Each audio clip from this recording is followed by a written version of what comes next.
Hello, good evening to all of you, and myself Sudev Kumar. I'm from India. I'm Indian, and I'm Indian in all sense possible. And I'm from Haryana state, and by caste, I'm classified as from Jaat caste. This is a very unfortunate and sad evening. I'm discussing these things with you, and the key reason for doing all this, I've been following the news through the media from my family in India and the friends whom I know and discuss this issue. It's in regards to the Jaat caste demonstration which is ongoing in North India, particularly in Haryana state. Um, um, in the district from where I belong to, that is the known as epicenter of this whole demonstration. My main point for coming before you, I've never been in this way before any media channel. But I mean, before I come to that point, I would just like to introduce myself. As I said, I'm from India, from Haryana. By profession, I'm a lawyer, and I've been practicing in United Kingdom, London, around now 8 years. And being a lawyer, I studied in Delhi University, graduated somewhere back in 2003. Did masters in the UK, and then after that, I'm practicing. From my knowledge of India and the information I could remember about India, and also the information I have obtained by practicing in United Kingdom, I have come to certain things in my mind, and being sort of I feel myself. I may or may not be considered that way, but I feel myself a true Indian in all possible sense. So therefore, I follow the Indian news every day and all the information wherever I can. This present issue about the Jaat demonstration or demand for reservation is not new. We all know it's been a long time they've been demanding this in different ways, by way of political negotiations, by way of demonstrations, whether big or small, or by way of making or defending claims in different courts. But the situation in last week, and particularly in last 2 days, have deteriorated to the extent where few fatalities have been reported. Possibly I might be wrong, but the media is writing one, but many other sources have suggested more than 10 fatalities have so far happened, and mostly affected, or mostly those who killed were students, and they all were killed by either the administration say they were defending themselves or otherwise. The correct version may or may not be established even in future. But the point is, if we go back to the root cause, why and what is this happening, then what I think is, if we remind ourselves to what happened around 4 or 5 years ago in Maharashtra, where they were against the Bihari migrants in Maharashtra, and there are other. For example, in recently they were saying they will only allow the auto drivers to be who can speak Marathi and who are from Maharashtra. And similar sort of situation happened in Gujarat, where the Hardik Patel is still detained, and the whole demonstration was with the Patel community. Patel community was demanding again the same thing which the Jats are now demanding, a reservation.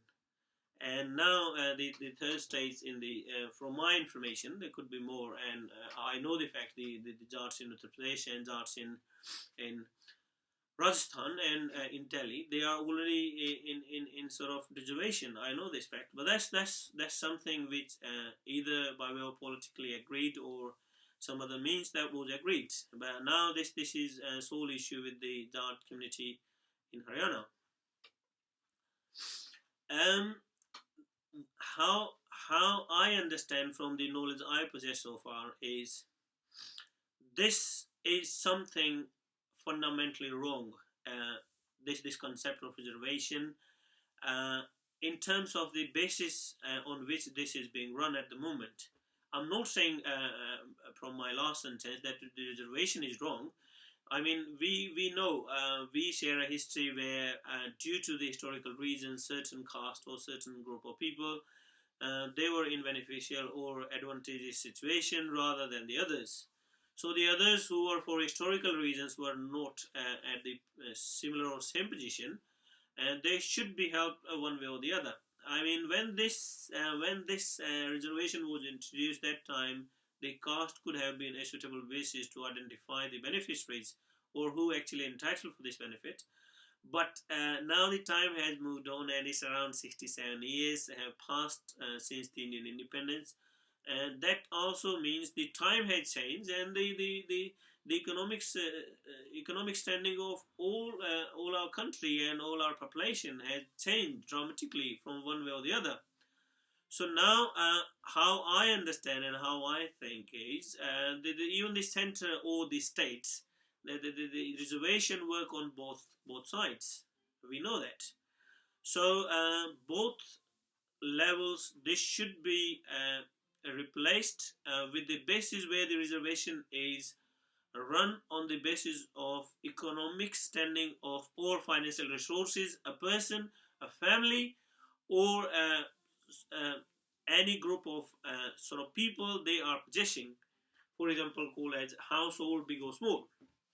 So once this is done, let's say if I'm poor and if I need financial help, or I need sort of help in getting any employment or anything, then irrespective of what caste I belong to, I should be helped by the state or by the country, because this is what is pretty much common sense. Nothing like rocket science to understand. But the point is, as we practically know, theory is different. Files are always different, and I understand being lawyer, the law work on the basis of the evidence provided and what is written on the paper.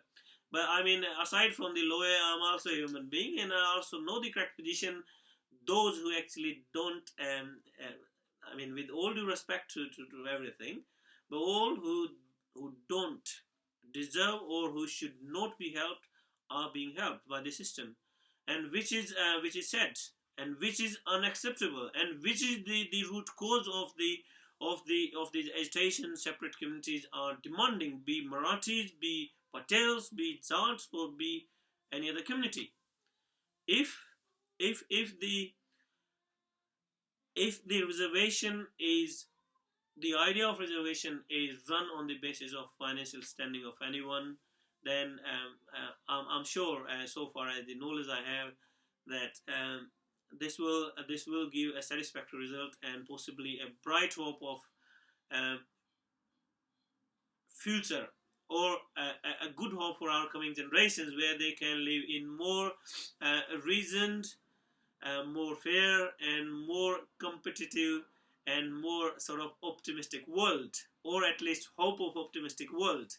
I mean, this is a very sad situation. Let's say if somebody scores 90 marks and somebody scores 40 marks, then I mean, I'm not going after the reasons why he's scoring 40, why he's scoring 90. I'm not going after the reason at the moment. I do understand, because in different atmosphere and different resources produces different results. But at the same time, what I think and what I say is, this this particular point should be addressed in a way where this dissatisfaction is eliminated in a way where, if anybody from Jat, Brahman, or any other community is in need, should be given reservation as we are. I mean, not to make that much categories. No need of this SC, ST, and all this and all this, all this, all this.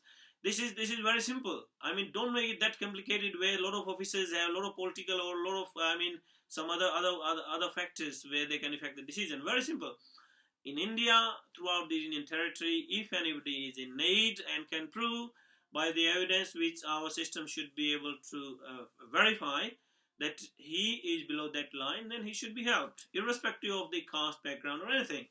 But if somebody is above that, he should not, irrespective of what caste he is belonging to. It's very simple. So if this is implemented, then surely I think this will produce a result, a good, which is which will be satisfactory for probably all of us and our coming generations. And if I turn to the point of this ongoing violence and the shootings of these students in different districts of Haryana state, I would say this is very unfortunate, and this is very unfortunate in not just in a sense like why and this has happened, but I would say we in our country should at least have a guarantee that at least our life is protected. Let's say what I say is, though I'm not the one who was actually facing the situation, so the situation might come to the stage where hard decisions are taken. I accept. But at the same time, when the state or the info security machinery, for example, police or army, if they had a choice to detain somebody, then rather than shooting them, I think the best possible choice is you detain them and put into detention, and then prosecute them if they have committed any crime. But I mean, the thing is, let's say,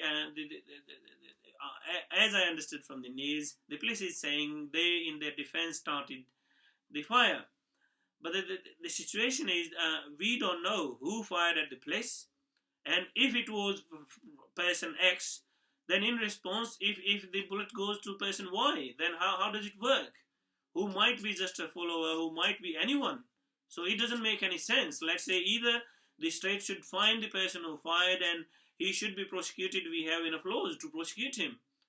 So this should not have been done, and I disagree with the actions very the extent I can. And the second point is, this the whole damage so far has been accused. I'm not sure about how much it has been, but I mean it has been much as far as the information I have. We all, including the Jaat community, must understand these are our resources. If we break, even if we burn a single motorcycle, it takes resources to rebuild the motorcycle. Forget about the idea they have insurance or all these things. I understand insurance companies may provide them back, but that doesn't mean it's not a loss to all of us, because insurance company, if they will replace the product or anyone's home or any resource, then surely, as we all know, everything is not insured in the country where a majority Indian people live. And at the same time, let's say even if I accept everything is insured, but still insurance company will not do it for free. If they replace it, they will increase the premium, which ultimately we all have to pay, even by 2 rupees per policy. We understand. So I mean, the state is ours, the leaders are ours, the country is ours, the resources are ours. So if everything is ours, then we must be careful with before taking these actions. So I, irrespective of what the fatalities and all this, with all the emotional sort of condolences and with all the emotional side, I can really understand if I lose anyone from my family, what it will mean to me and my family, my brother, sister, and all of them. But at the same time, that cannot justify that for any legal or illegal, any reasonable or unreasonable demand, I should go to the extent of demolishing or of doing any damage to anyone's or our own property. Because if you look at the history, we all are one since long, since 3, 4, 5 years, whatever we can understand and whatever we have in writing, we all are one, and we all have been living. So we know these are our resources. Just the only need is we just systematically manage them, and that is all we need. And in terms of reservation, as I have said, I mean, we should change the basis on which the old reservation system works, and after that, possibly this unsatisfactory situation will be resolved for good, possibly, and then probably we will have more fair, optimistic, as I said earlier, a hopeful economy and future for us and for our coming generations. And these are simple things we I wanted to say. And I think if you do listen, and if you think these are useful, please spread this idea, and to the level you are sitting, be you a student, businessman, or a job worker, or a teacher, or whomsoever. If you do agree, then please preach this idea and make the governments and the machinery to listen to this idea, so that we can deliver or we can live a system where our coming generations are more satisfied and feel more sort of reasoned and more safe and more sort of hopeful for their future. Thank you for listening all this, and I'm sorry, but I'm sad for this what has happened in Haryana. Um,